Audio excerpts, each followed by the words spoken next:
Hello everyone, welcome back to my YouTube channel. So in this particular video we will discuss chapter number 4 जिसका हमारा नाम है संसाधन प्रबंधन। संसाधन प्रबंधन यानी कि संसाधन कहते हैं हम रिसोर्सेज को, प्रबंधन कहते हैं मैनेजमेंट को। तो management of resource home science class 11th की जो होम साइंस की बुक है यानी गृह विज्ञान की बुक है, तो उसी का चैप्टर 4 है ये संसाधन प्रबंधन। एक ही वीडियो में वन शॉट वीडियो रहने वाली है और एक ही वीडियो में बहुत अच्छे से चैप्टर आपको समझ आ जाएगा और बहुत अच्छे से एक्सप्लेनेशन वीडियो होगी। और स्पेशली हिंदी मीडियम वाले स्टूडेंट्स के लिए है वीडियो, तो आप अपने हिंदी मीडियम वाले बच्चों के साथ ज़रूर शेयर कर दें अपने फ्रेंड्स के साथ। तो चलिए स्टार्ट करते हैं। सबसे पहले हम कुछ महत्वपूर्ण शब्दों को समझ लेते हैं। अब महत्वपूर्ण शब्दों में हमारे कुछ इम्पॉर्टेंट वर्ड्स आ जाते हैं जिनकी हमें डेफिनेशन समझना काफ़ी ज़रूरी है। तो सबसे पहले अगर हम चैप्टर की बात कर रहे हैं संसाधन प्रबंधन की, तो सबसे पहले हमें पता होना चाहिए कि संसाधन की क्या परिभाषा है। तो संसाधन किसे कहते हैं? संसाधन वो होता है जिनका उपयोग हम किसी भी कार्य को करने के लिए करते हैं। यानी संसाधन क्या होता है? जिसका हम यूज़ करते हैं किसी भी काम को करने के लिए, किसी भी काम को करने, कोई ऐसी चीज़ इस दुनिया में जो भी चीज़ है जिसका इंसान उपयोग करते हैं अपनी ज़रूरत को की पूर्ति करने के लिए, अपनी आवश्यकता को पूरा करने के लिए, कोई भी ऐसी चीज़ जो इंसान यूज़ करता है, उसका प्रयोग करता है, तो वो सभी चीज़ें संसाधन हैं। अभी आप पढ़ने के लिए अपने मोबाइल फ़ोन का या अपने लैपटॉप का, पीसी का यूज़ कर रहे हैं, तो ये भी एक संसाधन है। आपका मोबाइल फ़ोन भी एक संसाधन है, एक रिसोर्स है, आपके काम आ रहा है, आपकी ज़रूरत को, आपकी नीड को फुलफ़िल कर रहा है, आपकी आवश्यकता की पूर्ति कर रहा है। तो कोई भी ऐसी चीज़ जो आपकी आवश्यकता की पूर्ति करती है उसको संसाधन कहते हैं। जल यानी कि वाटर, हमारा पानी भी संसाधन है। वो हमें जब प्यास लगती है तो हमारी प्यास बुझाने में मदद करता है, तो हमारी ज़रूरत की पूर्ति करता है पानी भी। तो हर चीज़ एक संसाधन है जो हमारी हम उपयोग करते हैं जिनका। तो फर्स्ट लाइन में यही लिखा है, संसाधन वो होता है जिनका उपयोग हम किसी भी कार्य को करने के लिए करते हैं, किसी भी काम को करने के लिए जिनका उपयोग किया जाता है वो संसाधन होता है। ये हमारे लक्ष्यों को पूरा करने में हमारी सहायता करते हैं, हमारे लक्ष्यों को पूरा करते हैं। हम जो चाहते हैं अपने गोल्स को, अपने एम्स को पूरा कर पाते हैं इन संसाधन की वजह से। आप फ्यूचर में अपने गोल, आपका कोई भी गोल है, आप कुछ पढ़ना चाहते हैं, आप कुछ बनना चाहते हैं, आप अपने फ्यूचर में अपने एग्ज़ाम में अच्छे मार्क्स लाना चाहते हैं, तो उसमें क्या है, अब आप पढ़ाई कर रहे हैं, जब भी तो आपके अच्छे मार्क्स आएंगे। आपका लक्ष्य है तो आप अपने लक्ष्य को पूरा करने के लिए पढ़ाई कर रहे हैं। और पढ़ाई किससे कर रहे हैं? किताबों से या मोबाइल फ़ोन से, यूट्यूब से। तो ये भी एक रिसोर्स है, संसाधन है। और भी कई तरह के संसाधन हो सकते हैं। हम समय को भी संसाधन कह सकते हैं। ये सारे संसाधन के एग्जाम्पल हैं। समय, ऊर्जा को भी हम संसाधन कह सकते हैं। समय, हमारा एक टाइम भी हमारा रिसोर्स है, हमारी एनर्जी भी हमारे रिसोर्स है, हमारी नॉलेज, हमारी जो नॉलेज है वो भी एक रिसोर्स है, हमारा ज्ञान संसाधन है, हमारी रुचि भी एक संसाधन है। रुचि यानी हमारा जिस चीज़ में भी इंटरेस्ट है वो भी हमारा एक रिसोर्स है। एक सामग्री, सामग्री आदि, आदि मतलब एक्सेट्रा। सामग्री का मतलब होता है कोई भी सामग्री ले लो, कोई भी थिंग, सब्सटेंस, कोई भी मटेरियल। सामग्री का मतलब होता है कोई भी मटेरियल। तो हर मटेरियल क्या है? संसाधन है जिसका आप यूज़ करते हैं, जिसको अपने काम को करने के लिए, अपने गोल को पूरा करने के लिए वो आपकी हेल्प करते हैं। आपका टाइम भी तो एक आपकी मदद करता है आपके गोल को पूरा करने के लिए। आपका गोल फ्यूचर में पूरा होगा तो टाइम भी तो आपका एक रिसोर्स है। और एक एनर्जी, ये सारी चीज़ें तो ऐसी हैं जो दिखती नहीं है, फिर भी एक संसाधन में आ गई। दिखने वाली चीज़ें तो आती हैं लेकिन जो चीज़ नहीं दिखती, जैसे कि टाइम, समय, ऊर्जा, ज्ञान, हमारी नॉलेज, हमारी इंटरेस्ट, हमारी रुचि, सामग्री, ये सारी चीज़ें संसाधन हैं। अब हमें समझना है मानव संसाधन के बारे में। अब संसाधन है तो संसाधन के कई तरह के प्रकार होते हैं, टाइप्स होते हैं। तो अब हम समझते हैं मानव संसाधन क्या होता है। मानव संसाधन, तो मानवीय संसाधन किसी भी कार्य या लक्ष्य को पूरा करने में प्रमुख होते हैं। मानवीय संसाधन, जो मानव हम कहते हैं ना इंसान को, तो जो मानव यानी के जो मानवीय संसाधन होते हैं, जो ऐसे रिसोर्स होते हैं जो मानव इस्तेमाल करता है किसी भी कार्य या लक्ष्य को पूरा करने के लिए, उन रिसोर्सेज का यूज़ करता है अपने काम को, लक्ष्यों को पूरा करने के लिए। ये संसाधन प्रशिक्षण और विकास के माध्यम से विकसित किए जा सकते हैं। और ये एक ऐसे संसाधन होते हैं जो प्रशिक्षण से और आत्म विकास के माध्यम से विकसित किए जा सकते हैं, डेवलप किए जा सकते हैं अपने आत्म विकास के ज़रिए। उदाहरण के लिए किसी क्षेत्र कार्य के संबंध में ज्ञान, अब एग्जाम्पल ले सकते हैं मानव संसाधन का, किसी भी क्षेत्र कार्य के संबंध में नॉलेज लेना, यानी कि किसकी नॉलेज, किसी भी काम की, ऐसे काम की, किसी भी क्षेत्र का कोई कार्य है उससे रिलेटेड इन्फॉर्मेशन लेना, वो भी एक मानव संसाधन है। ऊर्जा यानी हमारी जो ऊर्जा है, एनर्जी है, वो भी एक मानव संसाधन है। कौशल अर्जित यानी जब हम किसी भी कौशल को अपनाते हैं, हम अपनी किसी भी स्किल्स को डेवलप करते हैं, अपनी कोई अच्छी अपनी आदत बनाते हैं, तो वो भी एक मानव संसाधन है। तथा विकास किए तथा अर्जित कौशल अर्जित तथा विकास किए जा सकते हैं। तो इन सब का क्या हो सकता है, विकास हो सकता है, धीरे धीरे इनमें डेवलपमेंट आ सकता है। तो ये सारे क्या है, मानव संसाधन। मानव संसाधन में भी बिल्कुल संसाधन की परिभाषा थी सेम, जिसका आप यूज़ करते हैं अपने लक्ष्य को पूरा करने के लिए। अब हम पढ़ते हैं गैर मानव संसाधन। ये मानव संसाधन पढ़ा, अब गैर मानव, जो कि गैर मानव के संसाधन हैं। अब इसकी डेफिनेशन क्या होगी, ये कुछ भौतिक संसाधन होते हैं। अब ये कौन से हैं, कुछ भौतिक संसाधन हैं जो हमारे लक्ष्यों को पूरा करने में हमारी मदद करते हैं। यानी ये कुछ ऐसे भौतिक संसाधन हैं जो हमारे संसाधन क्या होता है, जो हमारे लक्ष्य को पूरा करने में हमारी हेल्प करता है, ऐसी चीज़ें। तो इनमें कौन सी चीज़ें आती हैं, जैसे कि धन, हाँ, यानी पैसा। पैसा क्या करता है, धन होने से ये एक ऐसा रिसोर्स है जो जिससे हम कुछ भी खरीद सकते हैं, हमारी लक्ष्य पूरे हो सकते हैं। हमें फ्यूचर में कुछ चीज़ चाहिए तो हम उसको खरीद सकते हैं, अपने गोल को पूरा कर सकते हैं पैसे के ज़रिए। स्थान यानी जगह के ज़रिए, हम स्थान भी एक संसाधन है जहाँ इंसान की पूर्ति होती है। इंसान कहीं रहता है, इंसान किसी भी जगह पे रहता है, तो व्यक्ति जहाँ भी रह रहा है तो वो जगह उसका घर है, उसका घर हो सकता है, उसका कोई भी प्लेस हो सकता है, कोई भी स्थान हो सकता है, वो जो उसकी पूर्ति कर रहा है उसके लक्ष्य की। कपड़े इंसान पहनता है तो वो उसकी पूर्ति कर रहा है, उसकी नीड है, उसकी आवश्यकता है, जो भी आवश्यकता की पूर्ति करती चीज़ें वो संसाधन है। स्टेशनरी वाले आइटम्स, यानी अगर आप पढ़ाई करते हैं तो आपको पढ़ाई करने के लिए क्या ज़रूरत पड़ती है, आपको पेन की ज़रूरत पड़ती है, आपको स्टेशनरी के और भी सामान होते हैं, आपको पेंसिल, इरेज़र की ज़रूरत पड़ती है, आपको किताबों की ज़रूरत पड़ती है, आपको नोटबुक्स की ज़रूरत पड़ती है। तो ये सारे क्या है, स्टेशनरी आइटम्स हैं, आपकी आवश्यकता है अगर आपको पढ़ाई करनी है तो ये सारे गैर मानव संसाधन में आते हैं आदि, यानी कि और भी कई एग्जाम्पल्स हैं।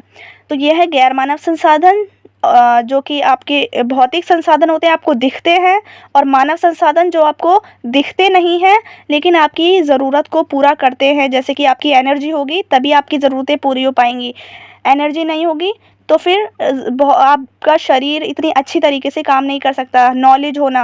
नॉलेज भी एक रिसोर्स है, मानव संसाधन है। तो आई होप आपको इनमें डिफरेंस समझ आएगा। मानव संसाधन जो कि हमें दिखते नहीं है लेकिन फिर भी हमारी ज़रूरतों को, हमारे लक्ष्यों को पूरा करते हैं, और गैर मानव संसाधन जो हम जिसको छू सकते हैं, जिन सामान को, और जो हमारे लक्ष्यों को पूरा करते हैं। अब हम समझते हैं नियोजन क्या होता है। नियोजन, तो नियोजन किसे कहते हैं हम, नियोजन का अर्थ है जो भी संसाधन हमारे आसपास उपलब्ध होते हैं, हम उन संसाधनों का उपयोग अपने लक्ष्य को पूरा करने के लिए योजना बनाते हैं। तो नियोजन का मतलब होता है प्लानिंग करना, इंग्लिश में कहेंगे प्लानिंग करना, और योजना बनाना किसी भी चीज़ की। अगर हमें कोई भी अपना कार्य करना है, अपने लक्ष्य को पूरा करना है, तो हमें क्या करनी पड़ती है, हमें एक प्लानिंग करनी पड़ती है। हम प्लानिंग करेंगे तो हमारा काम बहुत अच्छे तरीके से और ईजिली हो जाता है। तो नियोजन में क्या लिखा है, नियोजन का अर्थ होता है जो भी संसाधन, जो भी रिसोर्स हमारे आसपास होते हैं, हम उन संसाधनों का, उन चीज़ों का उपयोग करके अपने लक्ष्य को पूरा करने के लिए क्या करते हैं, एक योजना बनाते हैं, एक प्लानिंग करते हैं, उन सभी संसाधनों का, उन सभी चीज़ों का उपयोग करके अपने गोल को अचीव करते हैं और एक प्लानिंग बनाते हैं। ये है नियोजन। आयोजन किसे कहते हैं, आयोजन का अर्थ है सभी उपलब्ध संसाधनों को लक्ष्य पूर्ति के लिए एकीकृत व व्यवस्थित करना। आयोजन मतलब होता है कहते हैं ना कि ये आज आयोजन है, यानी कि इसका ऑर्गेनाइजेशन है, मतलब किसी भी चीज़ का आयोजन हो सकता है। आज हम अपने स्कूल में हमारा एक दिवस का आयोजन हो रहा है, हमारा फंक्शन हो रहा है, तो किसी भी चीज़ का आयोजन हो सकता है। आयोजन मतलब वो चीज़ सेलिब्रेट करना या वो चीज़ शुरू करना, आयोजन करना। आयोजन का अर्थ है सभी उपलब्ध संसाधनों को, यानी जो भी आपके पास रिसोर्सेज है, संसाधन है, चीज़ें हैं, उनको अपने लक्ष्य पूर्ति के लिए, अपने गोल को अचीव करने के लिए उनको इकट्ठा करना और उनको व्यवस्थित करना।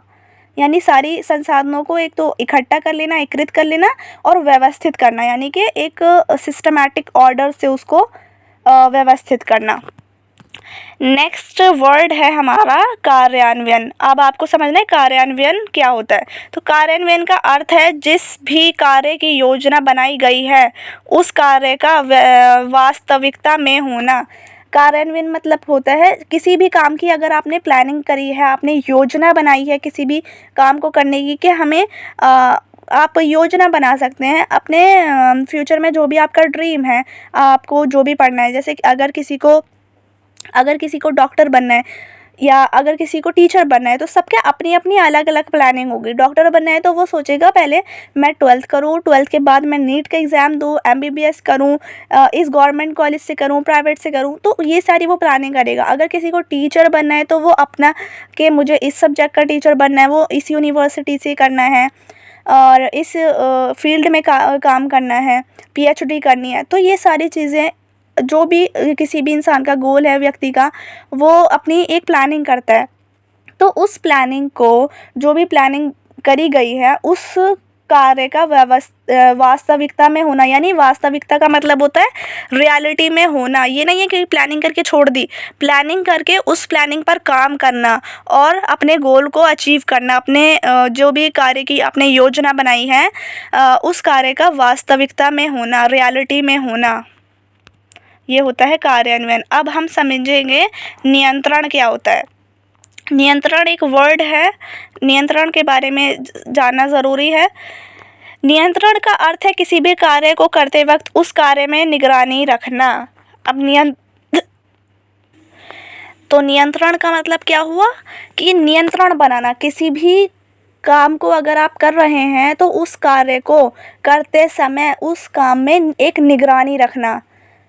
क्या निगरानी रखना कि वो काम सही ढंग से हो भी रहा है या नहीं, कुछ उसमें गलतियां तो नहीं हो रही, तो उसमें एक निगरानी रखना, अपनी जिम्मेदारी से उस काम को करना, उसको कहा जाता है नियंत्रण। नियंत्रण बनाए रखना, सही ढंग से निगरानी रखना किसी भी कार्य को करते वक्त। नेक्स्ट वर्ड है मूल्यांकन। तो मूल्यांकन का क्या मतलब होता है। तो मूल्यांकन हम कहते हैं इवैल्यूएशन को।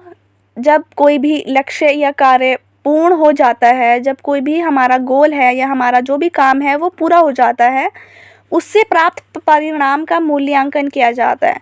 तो जो भी उसका रिज़ल्ट आया है तो उसका मूल्यांकन किया जाता है, उसे मूल्यांकन करना कहते हैं।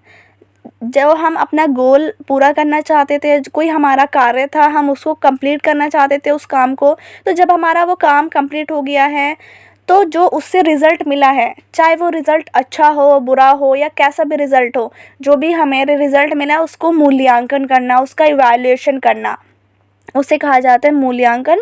उसको देखना, जांचना कि किस तरीके से, कितनी इसमें कमियां रह गई हैं जो अगली बार हमें सुधारनी है। जैसे कि आप एग्जाम्पल के तौर पे समझ सकते हैं, रिज़ल्ट, आपने पूरे साल अपनी पढ़ाई करी, जब आपका रिज़ल्ट आया तो आप अपने मार्क्स देखें कि आपने कितने फाइनल एग्ज़ाम में कितने मार्क्स गेन किए, आपने मिड टर्म में कितनी अच्छी पढ़ाई की, आपको और कितना अच्छा पढ़ना है और अच्छे मार्क्स लाने के लिए। तो ये होता है मूल्यांकन। किसी भी काम को, जब कोई भी काम हमारा पूरा हो जाता है तो उससे जो भी परिणाम आता है, रिज़ल्ट आता है, उसका मूल्यांकन किया जाता है। अब हमें पढ़ना है परिचय। परिचय कहते हैं इंट्रोडक्शन को। यह है हमारा परिचय। अब हमें परिचय के बारे में समझना है।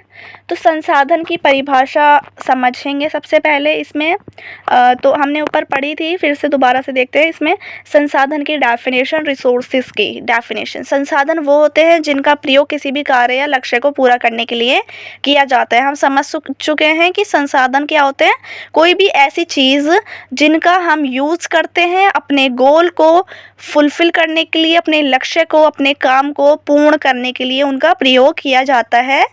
जो वो हमारे संसाधन कहलाते हैं। अब संसाधन का वर्गीकरण किस आधार पे करेंगे, यानी संसाधन को रिसोर्सेज का क्लासिफिकेशन करेंगे। संसाधन का वर्गीकरण विभिन्न प्रकार से किया गया है, यानी कि अलग अलग प्रकारों से किया गया है। सबसे पहला वर्गीकरण है मानव और गैर मानव संसाधन, जिसके बारे में हमने समझा। दूसरा है व्यक्तिगत संसाधन और साझे संसाधन। व्यक्तिगत यानी एक कोई ऐसी चीज़ होती है जो इंसान की पर्सनल होती है, वो उसको किसी के साथ शेयर नहीं करना चाहता। और एक ऐसे रिसोर्सेज, ऐसी चीज़ें होती हैं जो इंसान साझे होते हैं, यानी जो उसको दूसरों के साथ शेयर करना पड़ता है। तो ये हो गए दूसरे। थर्ड है प्राकृतिक और सामुदायिक संसाधन। प्राकृतिक का मतलब है जो हमें प्रकृति से मिली हैं, जो हमें नेचर ने दी हैं पहले से ही, जैसे कि हमें पानी दिया है, हमें फल सब्जियां दी हैं, हमें सूरज दिया है, सूरज की रोशनी सनलाइट दी है। कुछ ऐसे रिसोर्सेज संसाधन प्रकृति से मिलते हैं, उनको प्राकृतिक कहा जाता है। और सामुदायिक, जो समुदाय से हमें मिलते हैं रिसोर्स, वो सामुदायिक संसाधन कहलाते हैं। तो ये 3 तरह से इसका क्लासिफिकेशन हुआ है, वर्गीकरण हुआ है संसाधन का, मानव, गैर मानव, व्यक्तिगत, साझे और प्राकृतिक, सामुदायिक। अब हमें पढ़ना है मानव और गैर मानव संसाधनों के बारे में। तो सबसे पहला क्लासिफिकेशन था मानव और गैर मानव का, इसी के बारे में थोड़ा अच्छे से समझते हैं। मानव और गैर मानव संसाधन क्या है। तो संसाधन, सबसे पहले क्या लिखा है, संसाधन, मानव संसाधन, गैर मानव संसाधन। अब मानव संसाधन को कुछ भागों में डिवाइड किया गया है, उसको समझिए। मानव संसाधन को सबसे पहले मैंने आपको बताया था, अभी हमने थोड़ा सा इसके बारे में जान चुके हैं मानव और गैर मानव के बारे में। तो मानव संसाधन वो होते हैं जो हमें दिखाई नहीं देते, जिनको हम छू नहीं सकते, लेकिन वो हमारी ज़रूरतों को पूरा करते हैं। जैसे कि हमारी नॉलेज, हमारा जो ज्ञान है वो हमारी ज़रूरत को पूरा करता है। अगर हमारे अंदर नॉलेज नहीं होगी तो हमारी बहुत सारी ज़रूरतें पूरी नहीं हो पाएंगी। तो नॉलेज, जिसको हम छू नहीं सकते, देख नहीं सकते, लेकिन हमारे एक ऐसा इम्पॉर्टेंट रिसोर्स है जो हमें बहुत इम्पॉर्टेंट है, हमें किसी भी काम को पूरा करने के लिए। हमारी रुचि, जिसको उत्प्रेरण भी कहा जाता है, रुचि यानी इंटरेस्ट, ये होना भी ज़रूरी है। अगर किसी काम में इंटरेस्ट नहीं होगा, रुचि नहीं होगी, तो वो काम भी अच्छी ढंग से नहीं कर पाएंगे। थर्ड है कौशल, जिसको क्षमताएं भी कहा जाता है या रोजना भी कहा जाता है। ये सब एक ही नाम है, आप कौशल भी याद रख सकते हैं। कौशल का मतलब है किसी भी चीज़ को करने के लिए जो आपको एक कैपेबिलिटी, एबिलिटी होनी चाहिए, काम को करने के लिए स्किल्स होनी चाहिए, उसको कहते हैं कौशल। कौशलों का होना भी ज़रूरी है, स्किल्स का होना ज़रूरी है। समय यानी टाइम का होना ज़रूरी है, टाइम नहीं हुआ तो फिर भी हमारा लक्ष्य पूरा नहीं हो पाएगा। हमारे अंदर एनर्जी भी होनी चाहिए किसी भी कार्य को करने के लिए, अगर एनर्जी नहीं होगी फिर भी वो कार्य रह जाएगा। तो ये सारे हमारे क्या थे, ये सारे हमारे मानव संसाधन हैं जिनको हम बहुत ज़रूरी होते हैं लेकिन हम छू नहीं सकते। गैर मानव संसाधन को एक भौतिक संसाधन होते हैं जिनको हम टच कर सकते हैं और हमारी ज़रूरतों को पूरा करते हैं, जैसे कि धन यानी पैसा, पैसे से हम खरीद सकते हैं और हम सामान खरीद सकते हैं, हम अपनी ज़रूरतों की चीज़ें खरीद सकते हैं। तो ये ऐसी गैर मानव संसाधन में आ जाएगा। भौतिक संसाधन यानी और भी अलग अलग चीज़ें होती हैं जो हमारी कार्य की होती है, जैसे कि स्टेशनरी के आइटम्स हो जाते हैं, आपकी किताब हो जाती है, और भी तरह तरह के आइटम्स हैं जो कि गैर मानव संसाधन में आते हैं, जिनको आप टच कर सकते हैं और आपकी ज़रूरतें पूरी होती हैं। अब हम थोड़ा एक्सप्लेन करते हैं मानवीय संसाधन को। मानवीय संसाधन हम इसको पढ़ चुके हैं, डेफिनेशन हम टेबल की फॉर्म में भी समझ चुके हैं, तो आपको बहुत अच्छे से अब समझ आ जाएगा। मानवीय संसाधन किसी भी लक्ष्य व कार्य को करने के लिए प्रमुख महत्वपूर्ण होते हैं। अपने किसी भी काम को करने के लिए बहुत इंपॉर्टेंट है। ये एक व्यक्ति के खुद के कौशल व प्रशिक्षण द्वारा विकसित भी किए जा सकते हैं। और मानव संसाधन ऐसे नहीं है कि अगर हमारे पास इतना संसाधन है, जैसे एक क्वांटिटी होती है, थोड़ा कम संसाधन है तो हम उसको बढ़ा नहीं सकते। आप अपने मानवीय संसाधन को विकसित कर सकते हैं, डेवलप कर सकते हैं, उसको बढ़ा सकते हैं, अलग अलग तरीके सीख के, अलग अलग कौशल सीख के, ज्ञान हासिल करके, अपनी जो एबिलिटी है उसको बढ़ा के, नई नई स्किल सीख कर, तो इसको आप विकसित कर सकते हैं। इसका एक एग्जाम्पल है, जैसे किसी क्षेत्र या कार्य में ज्ञान अर्जित करना, यानी किसी भी फील्ड में अपना इंफॉर्मेशन लेना, किसी भी फील्ड के अंदर, किसी भी सब्जेक्ट के अंदर अपनी नॉलेज को बढ़ाना, तो ये भी एक ऐसा मानवीय संसाधन है जो आप दिन ब दिन इसको अपनी विकसित कर सकते हैं, बढ़ा सकते हैं। ये कई प्रकार के हो सकते हैं। अब मानवीय संसाधन कई प्रकार से हो सकते हैं, जैसे कि ज्ञान, नॉलेज। ज्ञान एक ऐसा मानवीय संसाधन है जिसका उपयोग व्यक्ति जीवन भर करता है। बचपन से जब से आप किसी भी व्यक्ति का एडमिशन होता है, बच्चे का एडमिशन होता है, वो बड़े होते होते उसमें नॉलेज आती रहती है, ज्ञान आता रहता है और बढ़ता ही रहता है। और ये किसी भी लक्ष्य को पूरा करने की पहली आवश्यकता होती है। अगर हमें किसी भी गोल को पूरा करना है तो ये पहली हमारी नीड होती है, आवश्यकता होती है। ज्ञान होना बहुत ज़रूरी है। नॉलेज होना, किसी भी चीज़ को पूरा करने के लिए, लक्ष्य को पूरा करने के लिए उसके बारे में आपको इन्फॉर्मेशन होनी चाहिए। जैसे एक ड्राइवर को कार चलाने से पहले ये ज्ञान होना चाहिए कि कार को चलाने वाले विभिन्न भागों की जानकारी होना आवश्यक है।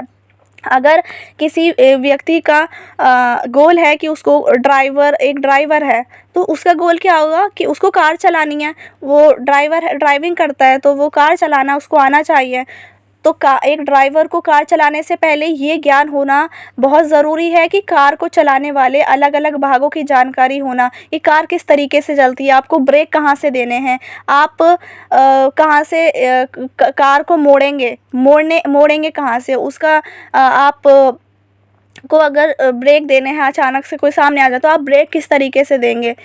मतलब उसके अलग अलग जो वर्किंग के प्रोसेस हैं वो सब आपको पता होना चाहिए अगर किसी को कार चलानी है। तो उसी तरह से एक अध्यापिका को अपने विषय को पढ़ाने से पहले उस विषय में ज्ञान अर्जित करना आवश्यक है। अब ज्ञान से हम ये भी ले सकते हैं, अगर कोई अध्यापिका है, कोई टीचर है, तो उसको अपने सब्जेक्ट को पढ़ाने से पहले उस सब्जेक्ट के बारे में उसको इन्फॉर्मेशन होनी चाहिए, उसको नॉलेज होनी चाहिए उस सब्जेक्ट की, जब भी वो अच्छे ढंग से पढ़ा पाएंगे।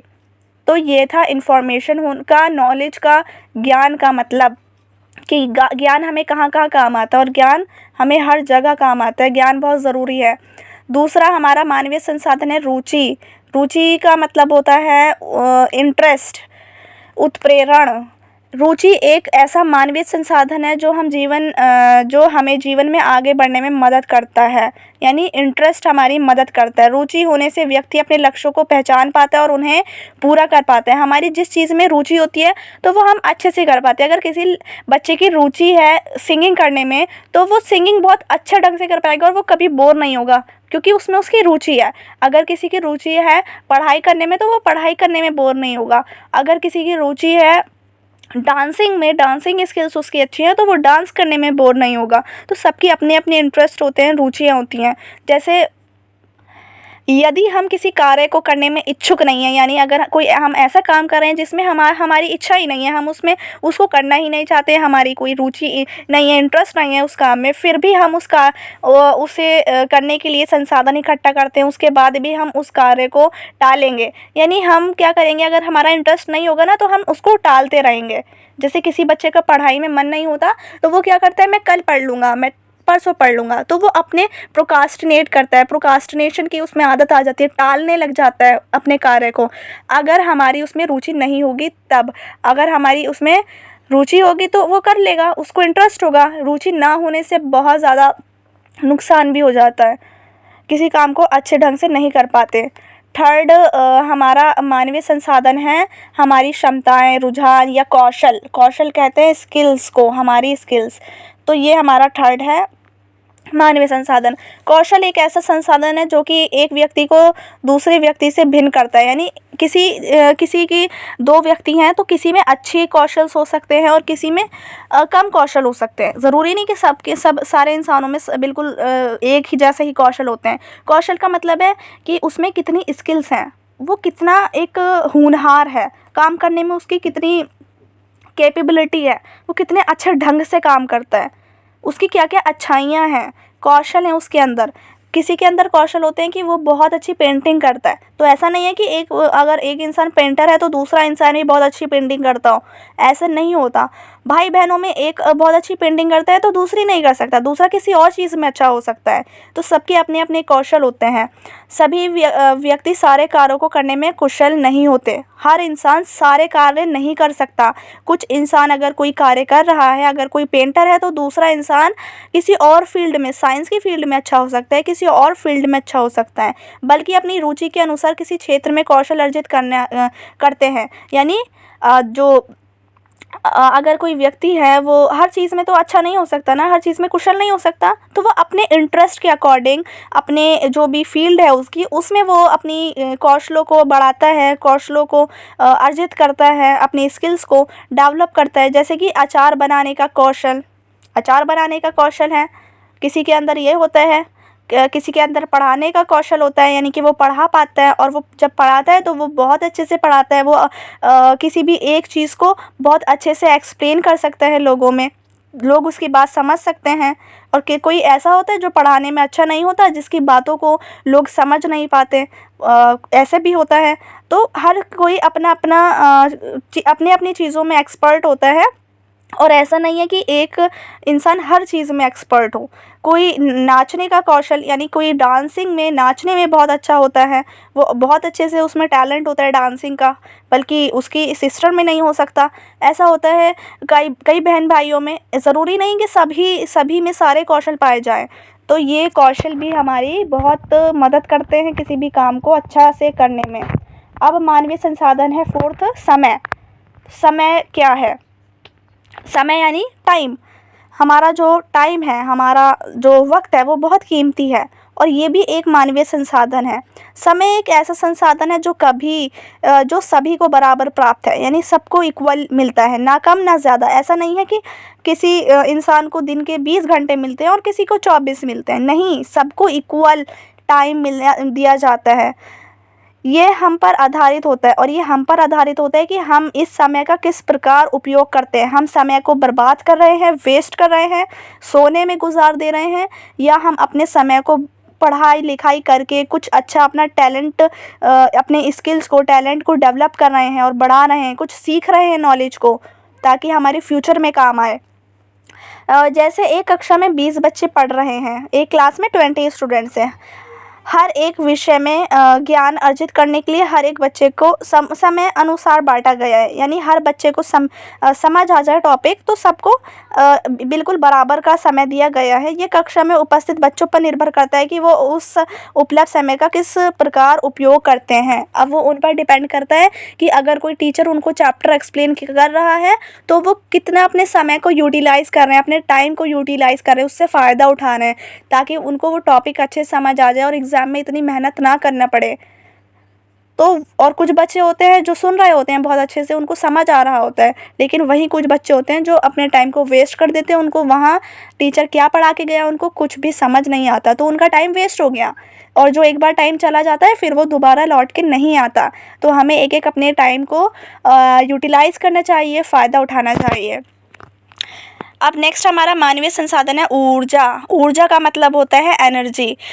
एनर्जी भी एक बहुत इम्पॉर्टेंट रिसोर्स है। ऊर्जा व्यक्तिगत रूप से व्यक्तियों के शारीरिक मानसिक स्थिति पर आधारित होती है, यानी व्यक्तियों में, इंसानों में ऊर्जा होती है, एनर्जी होती है। शारीरिक तौर पे शरीर में भी हो सकती है, मानसिक लेवल की जो एनर्जी है वो भी हो सकती है। ऊर्जा एक ऐसा महत्वपूर्ण संसाधन है जिसका उपयोग विभिन्न कार्यकलापों को पूरा करने में सक्षम होता है। यानी एनर्जी, अगर किसी इंसान में एनर्जी है किसी भी कार्य को करने की, तो वो बहुत जल्दी से उस कार्य को कर लेगा। लेकिन अगर किसी में एनर्जी नहीं है, वो बिल्कुल ढीला सा हो रहा है, अगर किसी में एनर्जी नहीं होगी तो इंसान ऐसा लगता है कि वो बीमार है, यानी उसका शरीर ढीला पड़ रहा है, वो तो बिल्कुल लेटने को हो रहा है, उससे खड़ा भी नहीं हुआ जा रहा, उसके अंदर एनर्जी नहीं है, तो वो काम को अच्छे से नहीं कर पाएगा, अपने लक्ष्य को नहीं पूरा कर पाएगा। तो इसलिए एनर्जी का होना, ऊर्जा का होना बहुत ज़रूरी है। अब हम समझते हैं गैर मानव संसाधन। अभी हमने 5 प्रकार पढ़े और उनको समझा मानवीय संसाधन को। अब हम पढ़ते हैं गैर मानव संसाधन। गैर मानवीय संसाधन कौन से होते हैं? तो सबसे पहला है धन यानी पैसा। धन एक ऐसा संसाधन है जिसकी आवश्यकता सभी को अपने कार्य व लक्ष्यों को पूरा करने के लिए होती है। धन सभी के पास समान रूप से बराबर नहीं होता। धन जैसे अभी हमने मानवीय संसाधन देखे, वो सबके पास कुछ कुछ संसाधन उसमें, जैसे समय सबके पास बराबर होता है, लेकिन अगर इसके अपोजिट देखा जाए, धन सबके पास बराबर तो नहीं होता। किसी के पास ज़्यादा पैसा होता है तो किसी के पास कम पैसा होता है तो वो गरीब होता है, कोई अमीर होता है। तो धन एक सीमित संसाधन है। सीमित मतलब लिमिटेड है, बहुत ज़्यादा नहीं है। हमें अपनी आवश्यकता के अनुसार ही इस संसाधन को सहजतापूर्वक उपयोग करना चाहिए। और एक बार धन ख़त्म हो गया तो हमें दोबारा बहुत मेहनत करके दोबारा कमाना होगा। तो ये ऐसा नहीं है कि धन जो है वो आपको मिलता रहेगा अनलिमिटेड है, ऐसा नहीं होता। तो इसलिए इसका आपको बहुत ज़रूरत के वक्त और जब आपको ज़रूरत हो, आपको वेस्ट नहीं करना चाहिए। अपने नीड जब हो जब ही इसका प्रयोग करना चाहिए। सेकंड है हमारा गैर मानवीय संसाधन भौतिक संसाधन। भौतिक संसाधन क्या है? भौतिक संसाधन से तात्पर्य है कोई भी भौतिक वस्तु जिसको आप छू सकें। जैसे स्थान यानी जिस जगह पे आप हैं, आपका घर। फर्नीचर यानी कि सोफ़ा, मेज़, टेबल, लैंप तो फर्नीचर नहीं है, बट सोफ़ा, आपकी अलमारी, आपकी बेड, आपके जो भी जहाँ पर कबर्ड, जहाँ आप अपनी बुक्स रखते हैं, आपकी बुक शेल्फ, ये सारे क्या है? फर्नीचर में आते हैं। आपके कपड़े, आपके जो क्लॉथ्स हैं, आपके स्टेशनरी आइटम्स यानी जैसे आपके पेन, पेपर, बुक्स और पेंसिल, तो ये सारी स्टेशनरी आइटम्स हो गई एक्सेट्रा। तो इन सबको आप छू सकते हैं, ये सारे भौतिक संसाधन हैं। भौतिक संसाधनों की आवश्यकता अक्सर विभिन्न कार्यकलापों को पूर्ण करने में होती है, अलग अलग काम को पूरा करने में होती है। जैसे स्कूल में मिला गृह कार्य करने के लिए स्टेशनरी संसाधन की ज़रूरत होती है। अगर आपको स्कूल से कोई भी कार्य मिला है, होमवर्क मिला है, तो उसको करने के लिए आपको स्टेशनरी संसाधन की ज़रूरत होगी, यानी स्टेशनरी रिसोर्सेज की, जैसे कि पेंसिल चाहिए होगी, कॉपी चाहिए होगी, आदि की आवश्यकता पड़ती है। तो ये हैं सब भौतिक संसाधन जो कि गैर मानवीय संसाधन में आते हैं। अब दूसरा हमारा है व्यक्तिगत संसाधन, जिसको हम व्यक्तिगत संसाधन कहेंगे, और इसके अलावा साझे संसाधन। इसके बारे में समझते हैं। यह है हमारा सेकंड वर्गीकरण में दूसरा था, व्यक्तिगत संसाधन और साझे संसाधन। तो यह है संसाधन, इसके दो तरह होते हैं, दो टाइप, व्यक्तिगत संसाधन, साझे संसाधन। इसको समझते हैं। सबसे पहले व्यक्तिगत को पढ़ते हैं और फिर साझे को पढ़ते हैं। तो व्यक्तिगत संसाधन क्या होते हैं? व्यक्तिगत संसाधन, साझे संसाधन।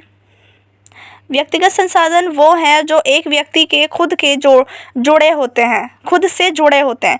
यानी व्यक्तिगत संसाधन एक ऐसे संसाधन है, ऐसे रिसोर्सेज हैं जो व्यक्ति के खुद से जुड़े होते हैं, यानी और किसी से उसका ताल्लुक़ नहीं होता, और किसी से वो रिलेटेड नहीं होते। सिर्फ इंसान के खुद से चीज़ें जो रिलेटेड होती है वो उसकी व्यक्तिगत हैं। व्यक्तिगत का मतलब होता है पर्सनल चीज़ें। कोई भी ऐसी रिसोर्स जो पर्सनल है, व्यक्ति के अपने हैं, वो उसको किसी के साथ शेयर नहीं करता।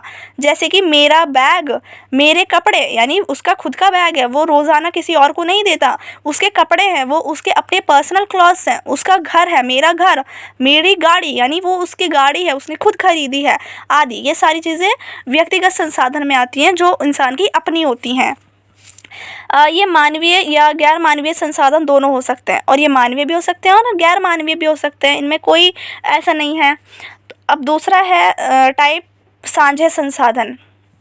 ये वो संसाधन होते हैं जो साझेदारी में उपयोग होते हैं। साझेदारी मतलब जिसको शेयर करना पड़ता है दूसरे लोगों के साथ। जैसे एक समुदाय के लिए मंदिर, एक मंदिर जो होता है इंसान का खुद का तो नहीं होता। मंदिर में हर तरह के लोग आते हैं, उसके फैमिली मेम्बर्स भी आ सकते हैं, उसके रिश्तेदार भी आ सकते हैं, पड़ोसी भी आएंगे, कहीं दूसरे स्टेट से आए हुए लोग भी आ सकते हैं, कोई भी आ सकता है, अमीर गरीब छोटा बड़ा सब। पार्क ऐसा है, पार्क में कोई पाबंदी नहीं है, कोई इंसान का अपना व्यक्तिगत नहीं होता, पार्क पर्सनल नहीं होता, सबके लिए होता है। आदि की सुविधा उपलब्ध होना ये प्राकृतिक या समाज द्वारा बनाए भी जा सकते हैं। ये एक जैसे प्रकृति के द्वारा भी बनाए जा सकते हैं। बहुत सारी चीज़ें ऐसी हैं जो प्रकृति ने बनाई हैं, जैसे कि सूरज प्रकृति से मिला है हमें, पेड़ पौधे प्रकृति से मिले हैं। तो इनसे क्या होता है, ये हमें दूसरों के साथ साझे होते हैं, हमारे पर्सनल नहीं होते।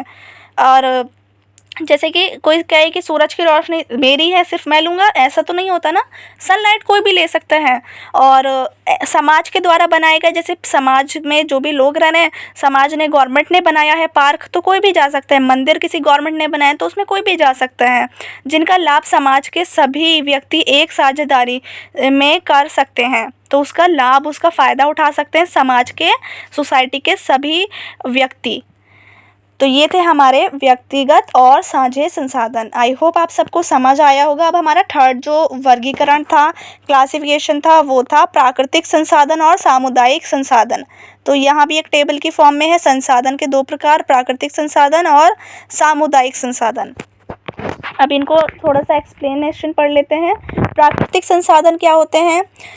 हमारे आसपास प्रकृति में उपलब्ध संसाधन प्राकृतिक संसाधन है। यानी प्रकृति में, हमारे प्रकृति ने, कहते हैं नेचर ने, जो हमें नेचर ने दिए हैं, जो हमें गॉड ने दिए हैं, जैसे कि पेड़ पौधे, जल यानी वाटर, वायु यानी कि हवा आदि। तो ये सारी चीज़ें हमें प्रकृति से उपलब्ध हैं, हमें नेचर ने दी गई हैं।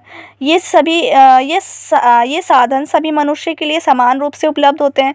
यानी ऐसा नहीं है कि किसी इंसान को प्रकृति ने ज़्यादा दे दिया और किसी इंसान को कम दिए, ऐसा नहीं होता। तो ये जो भी संसाधन होते हैं, ये सभी इंसानों के लिए एक समान रूप से उपलब्ध होते हैं। हमें अपने संसाधनों का किस प्रकार प्रयोग करना है, ये व्यक्ति पर निर्भर करता है। अब वो अपने संसाधनों का किस प्रकार प्रयोग करता है, कोई उसको वेस्ट तो नहीं कर रहा अपने रिसोर्सेज को, कोई पेड़ पौधों को काट तो नहीं रहा, क्योंकि प्रकृति ने तो दिए हैं, कोई तो इससे फ़ायदा उठा लेता है, कोई और पेड़ लगा देता है बीज बो के, तो उससे और फ़ायदा होता है, ऑक्सीजन मिलती है, लोगों का फ़ायदा होता है, समाज का फ़ायदा होता है। लेकिन कोई क्या करता है, उन पेड़ पौधों को काट देता है अपनी फ़ायदे के लिए, अपने वहाँ कुछ इंडस्ट्री बनाने के लिए, अपनी ग्रीडीनेस की वजह से वो उनको ख़त्म कर देता है। तो ये चीज़ जो है, ये इंसान के खुद पर निर्भर करती है कि वो किस प्रकार उन चीज़ों का यूज़ करता है। हमें अपनी प्रकृति में उपलब्ध संसाधनों की रक्षा करना ज़रूरी है, उनकी प्रोटेक्शन करना बहुत ज़रूरी है। इन संसाधनों का प्रयोग सहजतापूर्ण ढंग से करना आवश्यक है। यानी बहुत अच्छे ढंग से इन चीज़ों का एकदम ध्यान से यूज़ करना बहुत ज़रूरी है, वरना प्राकृतिक संसाधन ख़त्म भी हो सकते हैं। दूसरा है सामुदायिक संसाधन। समुदाय कहते हैं बहुत सारे लोग जहाँ होते हैं, तो ये संसाधन मानव को किसी भी समुदाय का हिस्सा होने पर प्राप्त होते हैं। यानी अगर किसी भी इंसान किसी भी समुदाय का हिस्सा है, उस ग्रुप का हिस्सा है, तो जब उसको वो संसाधन मिलते हैं, ये सरकारी हो सकते हैं, जो सरकार द्वारा प्रदान किए जाते हैं, सरकारी गवर्नमेंट भी हो सकती है क्योंकि गवर्नमेंट द्वारा दिए जाते हैं। ये मानवीय व गैर मानवीय संसाधन भी हो सकते हैं, जैसे कि सड़कें एक संसाधन, एक रिसोर्स है, हम उसकी यूज़ करते हैं सड़कों का चलने के लिए, एक जगह से दूसरी जगह जाने के लिए। तो सड़कें क्या हैं, मानवीय भी हो सकते हैं और गैर मानवीय भी हो सकते हैं और सरकारी भी हो सकते हैं, क्योंकि सरकार ने दिए हैं, सरकार ने बनवाई हैं सड़कें। पार्क भी इसमें ही आ जाते हैं। शादी के घर, डाकघर यानी जो डाकघर होता है जहाँ हम अपना डाक देते हैं, अस्पताल यानी हॉस्पिटल्स, लाइब्रेरीज़ जहाँ हम बुक्स पढ़ने जाते हैं। तो ये जो हैं ऐसे संसाधन हैं जो समुदाय में सामुदायिक होते हैं, इसमें समुदाय के बहुत सारे लोग जा सकते हैं। इन संसाधनों के रख रखाव की जिम्मेदारी समुदाय उठाता है। यानी एक जो जिस भी समुदाय के वो संसाधन है, तो वो उसकी प्रोटेक्शन करता है, प्रोटेक्ट करता है और उनको रख रखाव की जिम्मेदारी उठाता है।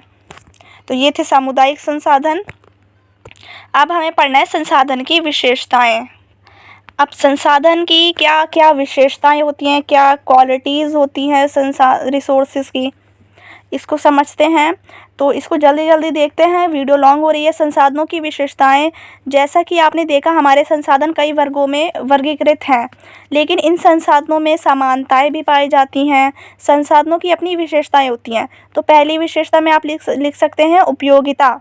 उपयोगिता का मतलब होता है कोई भी चीज़ हमारे लक्ष्य को प्राप्त करने के लिए कितने हमारे काम आती है, उसकी उपयोगिता कितनी है, हम उसको कितना उपयोग करते हैं। इस प्रकार से हमारे संसाधन भी हमारे कार्य या लक्ष्यों को पूरा करने में कितने उपयोगी हैं।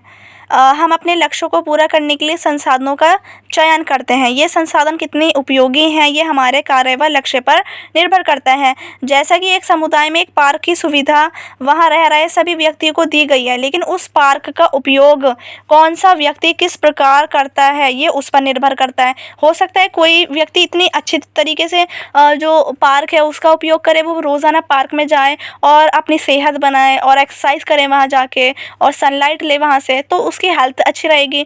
और कोई है जो पार्क जाए ही ना, पार्क है वहाँ पर उसके घर के पास लेकिन वो ना जाए, तो अब सब अपने अपने तरीके से उसका उपयोग करते हैं। तो वो इंसान के खुद पर निर्भर करता है वो कैसे उसकी उपयोगिता का फ़ायदा उठाता है। दूसरा है सुलभता।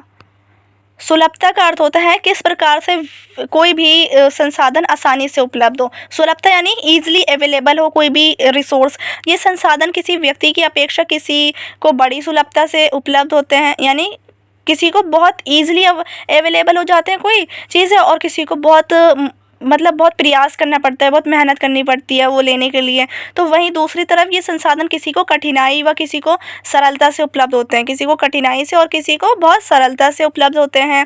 मानव की ज़रूरतों, लक्ष्य व कार्य के आधार पर संसाधनों की उपलब्धता समय अनुसार भिन्न होती है या बदलती है। जैसे धन सभी के पास एक बराबर नहीं होता। अब इसका एग्जाम्पल हम पैसे से ले सकते हैं। पैसा सबके पास बराबर तो नहीं होता, सभी व्यक्तियों के अनुसार किसी भी सरलतापूर्वक तो किसी को कठिनाई से मिलता है, किसी को बहुत ज़्यादा मेहनत करनी पड़ती है धन प्राप्त करने के लिए, और किसी को बहुत ईजिली मिल जाता है। किसी का फैमिली बिजनेस होता है वो उसमें लग जाता है, और किसी को अपना बिजनेस चालू करना पड़ता है। तो ये है धन कमाने के लिए भी किसी को सुलभता से है और किसी को कठिनाई है। तीसरा है विनिमय। तो विनिमय का अर्थ होता है हर एक संसाधन का एक विकल्प होता है। विनिमय इसका अर्थ है, विनिमय मतलब एक लेन देन करना। हर एक संसाधन का एक विकल्प होता है, ऑप्शन होता है। सभी संसाधन हमेशा उपलब्ध नहीं होते। यदि कोई संसाधन एक समय उपलब्ध नहीं है तो उसकी जगह दूसरा संसाधन का उपयोग किया जा सकता है। हम अपने लक्ष्य को पूर्ण करने के लिए संसाधनों को इकट्ठा करते हैं।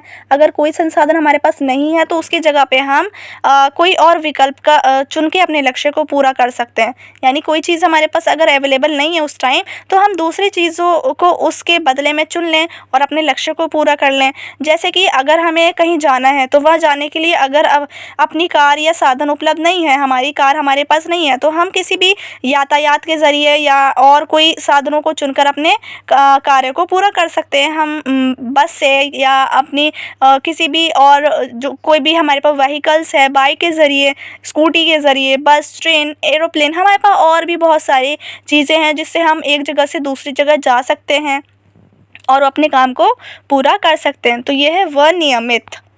फोर्थ है हमारा प्रबंधीय संसाधन। तो प्रबंधीय भी एक इसकी विशेषता है।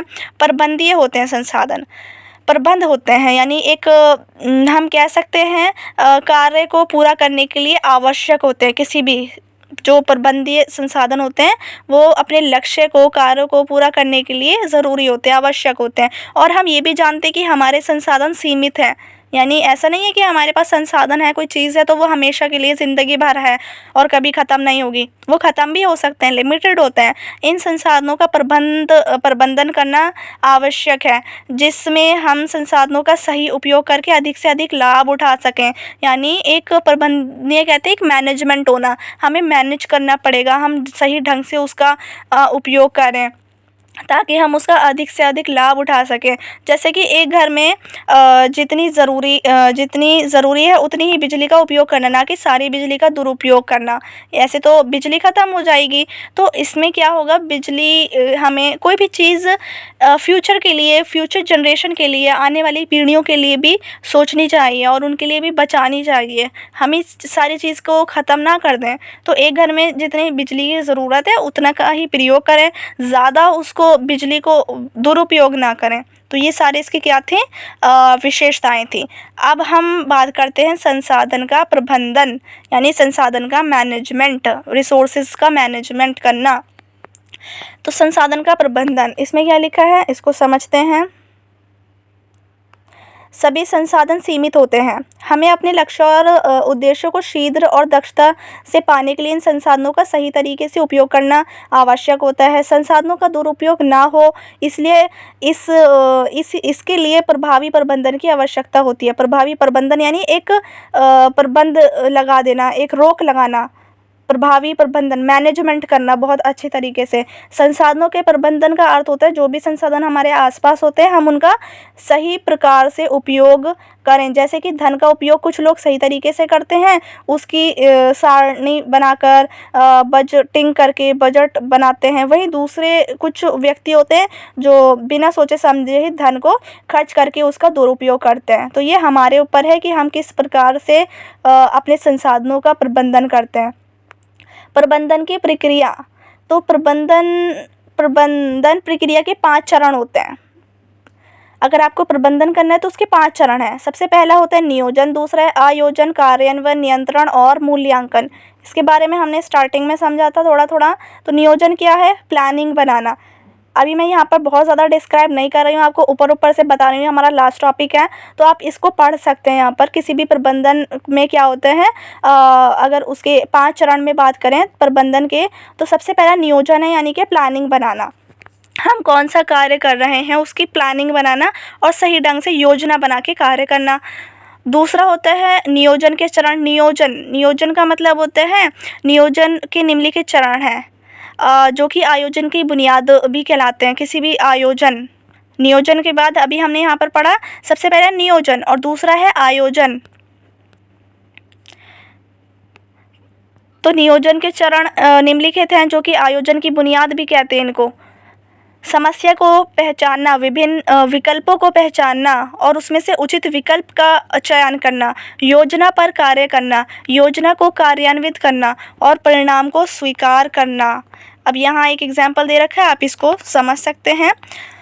ये सारा हमारा पहला चरण था जिसमें हमें योजना बना के कार्य करना होता है। दूसरा है आयोजन, किसी भी चीज़ को ऑर्गेनाइज करना, आयोजन करना। तो आयोजन प्रक्रिया एक ऐसी प्रक्रिया जिसमें योजनाओं पर प्रभावी तरीके से कार्य किया जाता है। यानी आपने अगर प्लानिंग कर ली किसी भी तरीके से, सबसे पहले प्लानिंग कर ली, योजना बना ली, दूसरा उसका आयोजन करना यानी उसको ऑर्गेनाइज करना बहुत अच्छे ढंग से, ये उसके कुछ पॉइंट्स हैं। तीसरा कार्यान्वयन, अब क्या करना है, प्लानिंग बना ली, योजना बना ली, उसका आयोजन कर दिया, अब उसको कार्यान्वयन करना है। यानी आपको क्या करना है, कार्यान्वयन इस अवस्था में जो लक्ष्य हम प्राप्त करना चाहते हैं और जिसकी हमने योजना बनाई है उस कार्य का होना कहलाता है। यानी अब कार्यान्वयन हो रहा है, वो काम हो रहा है जिसकी हमने प्लानिंग करी थी, योजना बनाई थी और जिसका हमने आयोजन किया है, अब उसका कार्यान्वयन चल रहा है। यानी अब वो काम कंटिन्यू है और वो काम चला जा रहा है। जैसे वार्षिक उत्सव का दिन, हमने पूरे साल काम किया अपने एनुअल डे के लिए, अब हम उस दिन को सेलिब्रेट कर रहे हैं, अपने फंक्शन मना रहे हैं, तो वो है कार्यान्वयन। जब वो वार्षिक उत्सव होने वाला है उस दिन को हम कहेंगे कार्यान्वयन। अब उसके बाद होता है नियंत्रण, फोर्थ। नियंत्रण मतलब जो कार्य किया जा रहा है उस कार्य के होने में निगरानी रखना। यानी कोई कार्य सही ढंग से होना चाहिए, उसमें कोई बुरी चीज़ें ना हो, उसमें कोई गलत चीज़ें ना हो, बिल्कुल अच्छे ढंग से हमारा पूरा काम हो जाए, नियंत्रण में होकर निगरानी रखना उस काम पर। तो वो होता है जैसे वार्षिक उत्सव में हमने 5 अतिथियों को बाहर से बुलाया हो, यानी अपने मेहमानों को बुलाया है, चीफ गेस्ट को बुलाया, और अगर एक और आ जाए तो उसकी तुरंत हमें खाने की, बैठने की और उपहार देने की या उसका स्वागत करने की व्यवस्था करना, या किसी प्रकार का खाना कम ना पड़ जाए उसकी व्यवस्था करना, ये सारा नियंत्रण में आता है। आप एक जिम्मेदारी से उस काम की देखरेख करें। 5वां होता है मूल्यांकन करना, उसको जो भी काम होता है उसको इवैल्यूएट करना, यानी प्रबंधन प्रक्रिया का अंतिम चरण होता है। ये प्रबंधन प्रक्रिया का अंतिम चरण या अंतिम अवस्था होता है मूल्यांकन। मूल्यांकन एक बहुत महत्वपूर्ण चरण है जो हमें क्या बताता है कि हमारा जो अंतिम परिणाम है वो क्या है, यानी जो हमारा रिज़ल्ट आया है, कोई भी कार्य किया है हमने, तो उसका जो भी रिज़ल्ट आया है वो पहले से सुनिश्चित किए हुए परिणाम की तुलना में और उसकी सुनिश्चित किए हुए परिणाम की तुलना की जाती है। यानी हमने कैसा सोचा था कि हमारा काम ऐसा होगा और जब रिज़ल्ट आया तो वो कितना अच्छा हुआ है उससे, या उससे कितना मतलब हमने जो सोचा था उससे कितना ज़्यादा हमें और बेनिफिट अपना मिला है और अच्छा रिज़ल्ट मिला है। तो इसमें परिणाम होता है ये कुछ पॉइंट्स है परिणाम के। जब हम मूल्यांकन करते हैं तो हम देखते हैं कि हमारा, जैसे कि एग्जाम्पल के तौर पे वार्षिक उत्सव समाप्त होने के बाद ये पता लगाया जाएगा कि जैसा हमने योजना बनाई थी उसी प्रकार से कार्यान्वित हुआ या नहीं हुआ, क्या क्या संकट आए, क्या क्या परेशानियां आई, उन संकट को किस प्रकार से दूर किया गया, और जिससे कि भविष्य में जब ये वार्षिक उत्सव दोबारा हो तो हम उन चीज़ों को ध्यान रखें और वो जो संकट इस बार आए हैं वो दोबारा ना आए। तो उन चीज़ों को इवैल्यूएट करना, मूल्यांकन करना, तो ये अंतिम चरण होता है प्रबंधन का। तो यहीं पर हमारा चैप्टर भी कंप्लीट हो गया। आई होप आपको अच्छे से समझ आया हो। सो वीडियो काफ़ी लंबी हो गई है, बट आई होप आपको अच्छे से हर चीज़ समझ आई होगी, एक एक चीज़ अच्छे से एक्सप्लेन किया है चैप्टर को। So if you like my video then please share it and don't forget to subscribe my channel. Thanks for watching, bye bye.